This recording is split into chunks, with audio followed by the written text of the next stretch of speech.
मुइज़ अद-दीन मोहम्मद गोरी, जिसे हम ज्यादातर मोहम्मद गोरी के नाम से जानते हैं, एक ऐसा नाम है जो हिंदुस्तान के इतिहास में हमेशा याद रखा जाएगा। आज के अफगानिस्तान में गुरिद वंश में पैदा हुए गोरी के सपने उनके पहाड़ी वतन से कहीं आगे तक फैले थे।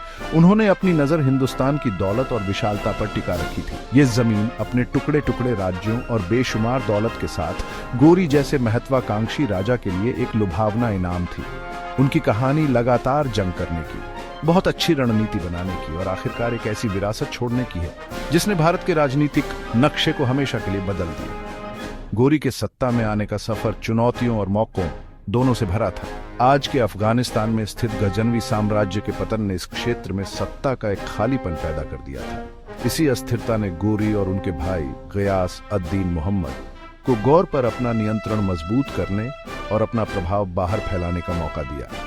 बड़े भाई गयास अद-दीन ने अपनी उत्तरी सीमाओं को सुरक्षित करने पर ध्यान केंद्रित किया, जबकि छोटे और ज्यादा युद्ध प्रिय मुइज़ अद-दीन ने अपनी नजर दक्षिण की ओर भारत के मैदानों पर टिका दी।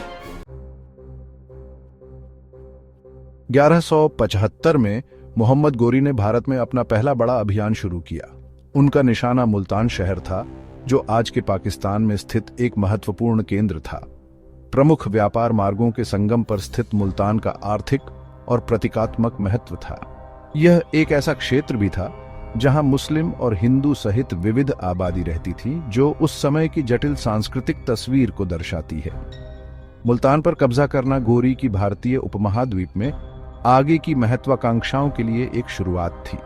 गोरी का अभियान सिर्फ एक क्रूर सैन्य आक्रमण नहीं था, वह गठबंधन और कूटनीति का महत्व समझते थे।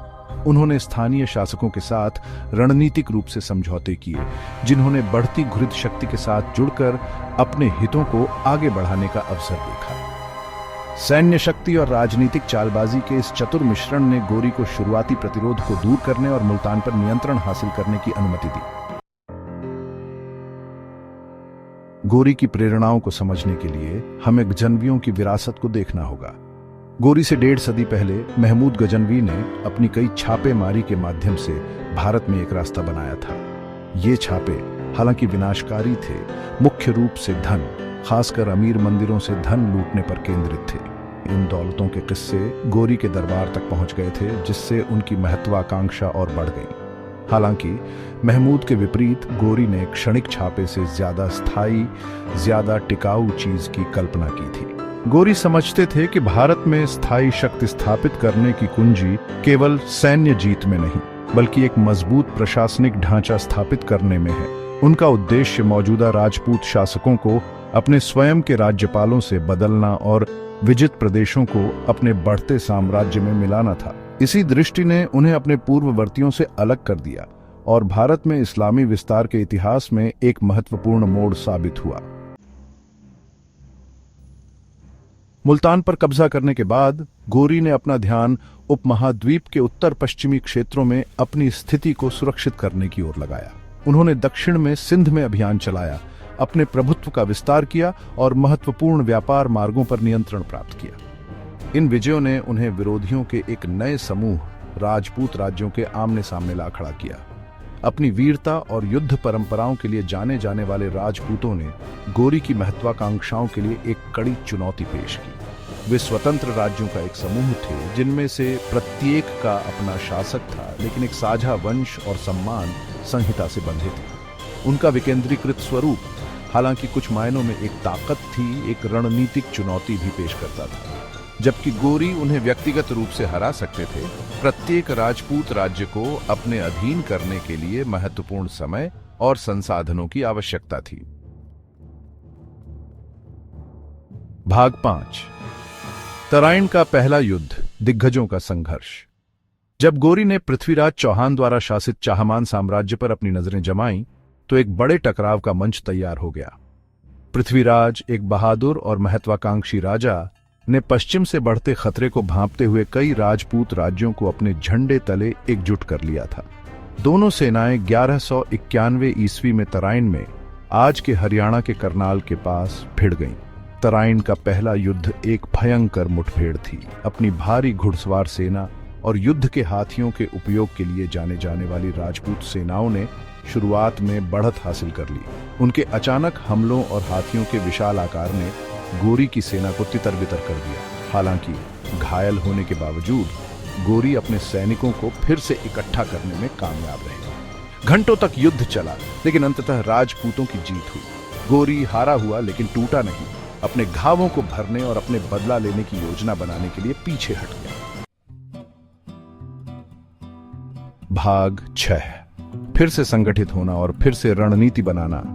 युद्धों के बीच के साल। तराइन में हार गोरी के लिए एक झटका थी, लेकिन यह एक ऐसा सबक था जिसे वह इतनी जल्दी नहीं भूलेंगे। वह एक पराजित राजा के रूप में नहीं, बल्कि अपनी गलतियों का विश्लेषण करने वाले रणनीतिकार के रूप में घोर लौट आया। उन्होंने अगला साल अपनी सेना को पुनर्गठित करने, राजपूत रणनीति का अध्ययन करने और सावधानीपूर्वक अपनी अगली चाल की योजना बनाने में बिताया। गोरी समझ गया था कि उसने राजपूतों की सैन्य शक्ति को कम करके आंका था। उसने महसूस किया कि उन्हें हराने के लिए उसे एक नई रणनीति की जरूरत है जो उनकी ताकत का मुकाबला करे और उनकी कमजोरियों का फायदा उठाए। उसने अपनी सेना की गतिशीलता में सुधार लाने पर ध्यान केंद्रित किया। राजपूत घुड़सवार सेना के खिलाफ गति और चपलता की आवश्यकता को महसूस किया। उसने अपने मध्य एशियाई डोमेन से कुशल धनुर्धारियों को भी भर्ती किया, यह जानते हुए कि दुश्मन की रेखाओं को तोड़ने में उनकी भूमिका महत्वपूर्ण होगी। भाग 7। तराइन का दूसरा युद्ध, एक निर्णायक मोड़। 1192 में गोरी पृथ्वीराज चौहान के साथ दोबारा मुकाबला करने के लिए तराइन के मैदान में लौट आया। इस बार वह तैयार होकर आया था। गोरी की सेना प्रबलित और पुनर्गठित एक दुर्जय बल थी। उसने अतीत की गलतियों से भी सीखा था, विशेष रूप से राजपूत युद्ध मशीन का मुकाबला करने के लिए डिजाइन की गई नई रणनीति का इस्तेमाल किया। तराइन का दूसरा युद्ध पहले से बहुत अलग था। गोरी ने पीछे हटने का नाटक करके राजपूत सेना को जाल में फंसा लिया। उसके घुड़सवार धनुर्धारियों ने दुश्मन पर तीरों की बौछार करते हुए भारी हताहत किया और उनके रैंकों में अराजकता फैला दी। पृथ्वीराज, उसकी सेना कमजोर और हतोत्साहित होकर पकड़ ली गई और बाद में उसे मार डाला गया। तराइन के दूसरे युद्ध में हार ने भारतीय इतिहास में एक महत्वपूर्ण मोड़ ला दिया। भाग 8। गोरी की विरासत, एक साम्राज्य के बीज बोए गए। तराइन में जीत ने गोरी के उत्तरी भारत की विजय के द्वार खोल दिए। उसने राजपूत सत्ता के केंद्र दिल्ली पर कब्जा कर लिया और जल्द ही उसका साम्राज्य हिंदू कुश पहाड़ों से लेकर गंगा के तट तक फैल गया। गोरी ने दिल्ली सल्तनत की नींव रखी, एक मुस्लिम राज्य जो आने वाली सदियों तक भारत के विशाल क्षेत्रों पर राज करेगा। गोरी अपने पूर्ववर्तियों के विपरीत एक समेकित साम्राज्य के अपने दृष्टिकोण के प्रति सच्चा रहा। उसने अपने नए अधिग्रहित प्रदेशों पर शासन करने के लिए कुतुब उद्दीन ऐबक जैसे विश्वसनीय लेफ्टिनेंट नियुक्त किए। ये लोग ज्यादातर तुर्क दास सैनिक जो रैंकों के माध्यम से उठे थे, सक्षम प्रशासक और भयंकर योद्धा साबित हुए, जिससे भारत में घुरिद डोमेन की स्थिरता और विस्तार सुनिश्चित हुआ। भाग 9। निष्कर्ष। भारतीय इतिहास में एक नया युग। मोहम्मद गोरी की कहानी केवल लड़ाइयों और विजयों की कहानी नहीं है। यह भारत के इतिहास का एक महत्वपूर्ण अध्याय है जो एक नए युग की शुरुआत का प्रतीक है। उसकी जीत ने दिल्ली सल्तनत की स्थापना का मार्ग प्रशस्त किया, जिसका उपमहाद्वीप के सामाजिक, राजनीतिक और सांस्कृतिक परिदृश्य पर गहरा प्रभाव पड़ेगा। गोरी के आक्रमण ने मध्य एशिया और भारत के बीच सांस्कृतिक आदान प्रदान के रास्ते खोल दिए। इससे नई स्थापत्य शैली, साहित्यिक परंपराओं और प्रशासनिक प्रणालियों का प्रवेश हुआ।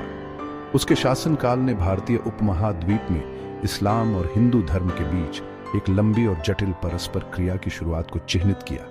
एक ऐसा रिश्ता जिसने आने वाली सदियों तक लाखों लोगों की नियति को आकार दिया।